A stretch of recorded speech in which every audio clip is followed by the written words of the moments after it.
पुराने सियासतदानों से इख्तिलाफ ये नहीं कि वो बुजुर्ग हो गए हैं, पुराने सियासतदानों से इख्तिलाफ ये है कि वो वही पुरानी सियासत कर रहे हैं जिससे मुल्क को नुकसान हुआ। इसलिए बड़े एहतराम के साथ बुजुर्गों से दरख्वास्त है अब वो आराम करें और मुल्क के लिए दुआ करें, नौजवानों के लिए दुआ करें। बिलावल भुट्टो का चित्राल में वर्कर्स कन्वेंशन से खिताब। मजीद कहा कि चेयरमैन PTI की हुकूमत टिकटॉकर की थी, मियाँ साहब की अशराफिया की। मैं चाहता हूँ अवाम की हुकूमत बने।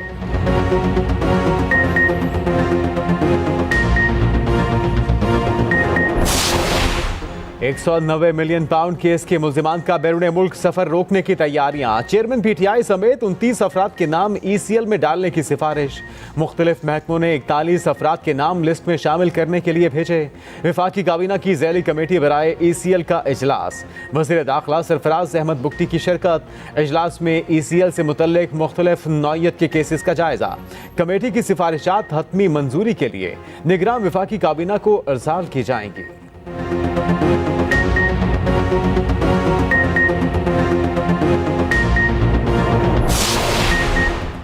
सात रोज में लापता बलोच तलबा को पेश करें या वज़ीर आज़म अदालत आए। इस्लामाबाद हाई कोर्ट ने अमल दरामद के लिए 1 हफ्ते का वक्त दे दिया। लापता अफराद से मुतल्लिक केस आइंदा समात पर वज़ीर आज़म को तलब कर लिया। वज़ीर दिफा और वज़ीर दाखिला को भी अदालत ने बुला लिया। सेक्रेटरी दिफा, सेक्रेटरी दाखिला को पेश होना होगा। एडिशनल अटॉर्नी जनरल की वज़ीर आज़म और वज़रा को तलब ना करने की इस्तदा। जस्टिस मोहसिन अख्तर कयानी ने रिमार्क्स दिए, ये कोई रॉकेट साइंस नहीं, सब मजाक बनाया जा रहा है, लोग लापता हो रहे हैं, इससे बढ़कर तौहीन क्या होगी। वज़ीर दाखिला को कहें पेश हों, पेशी से कोई फर्क नहीं पड़ता।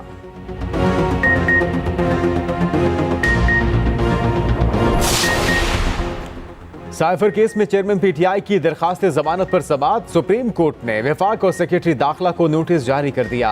आज की समात का हुक्मनामा जारी। अदालत को बताया गया साइफर मामले पर FIR 7 माह की ताखीर से दर्ज हुई। ताखीर बदनीयती और सियासी इंतकाम को जाहिर करती है।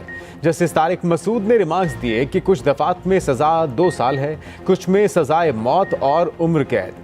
वकील सलमान सफदर ने कहा तहकीकात में कहीं नहीं बताया गया कहां जासूसी हुई या किसी दुश्मन मुल्क को फायदा पहुंचा।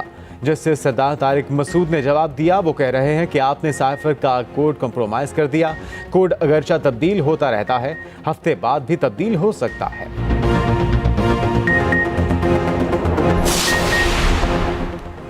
चीफ जस्टिस की ज़ेर सदारत सुप्रीम जुडिशल काउंसिल का इजलास। जस्टिस मुज़ाहिर नकवी के खिलाफ शिकायत और उनके एतराज़ात का जायजा। सुप्रीम जुडिशल काउंसिल ने जस्टिस नकवी के खिलाफ तमाम 10 दरख्वास्त गुजारों का गुज़िश्ता रोज़ मौक़िफ़ सुना।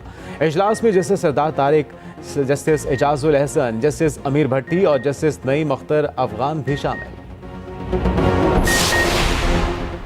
लाहौर हाई कोर्ट ने संगीन गद्दारी केस में जो रिलीफ दिया वो मांगा ही नहीं गया। चीफ जस्टिस के परवेज मुशर्रफ केस में रिमार्क्स। कहा लाहौर हाई कोर्ट का फैसला दुरुस्त भी हो तो दायरा इख्तियार ना होने पर बरकरार नहीं रह सकता। लाहौर हाई कोर्ट ने हाई कोर्ट के हर 3 जजेस के खिलाफ रिट जारी कर दी। जो दायरा इख्तियार इस्तेमाल किया वो हैरान कुन है।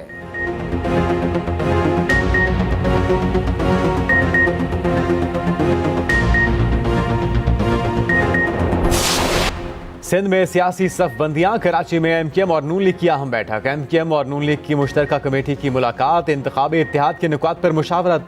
निहाल हाशमी ने मीडिया से गुफ्तगू में कहा कि इस बार सिंध में अपना वज़ीर आला लाएंगे, सूबे में शहबाज शरीफ स्पीड लाना पड़ेगी। मुत्तहदा रहनुमा अमीनुल हक बोले PP ने सिंध को बर्बाद कर दिया।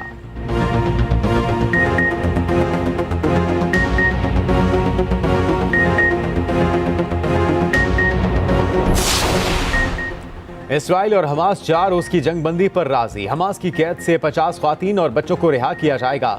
इसराइली कैद से 150 फलस्तीनी रिहा होंगे। यरगमालियों की रिहाई के दौरान जंग में वक्फा होगा। मुज़ाकरात में शामिल कतरी हुकाम के मुताबिक आइंदा 24 घंटों में मुआहिदे पर अमल दरामद का इम्कान। इसराइली वज़ीर आज़म फलस्तीनियों के कत्लेआम पर बज़िद। बोले इसराइल तमाम मकासद के हुसूल तक जंग जारी रखेगा। अमेरिका का यरगमालियों की रिहाई के बदले जंगबंदी का खैर मकदम। जो बाइडन ने कहा कई अमेरिकी यरगमालियों को रिहाई मिलेगी।